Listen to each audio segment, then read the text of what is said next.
Welcome back to another Tech Basics tutorial. In this video, I'm going to show you how you can download and install the GoHighLevel application on your PC. So let's get started right away. First of all, open up your web browser and then using the search bar, type in GoHighLevel PC app. Now from the search results, you'll need to look for the install guide for the high-level desktop app.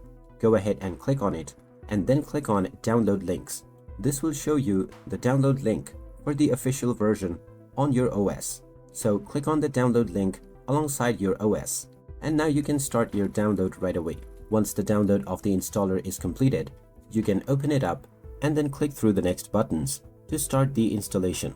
Once the installation process is completed, you can tap on the finish button and check the run high level option if you want to run the application right away. And there you have it. That is how easy it is to download and install the high level application on your PC. If this video helped you out, make sure to drop a like and subscribe to our channel for more helpful tips and tutorials. Thanks for watching, and I will see you again in the next one.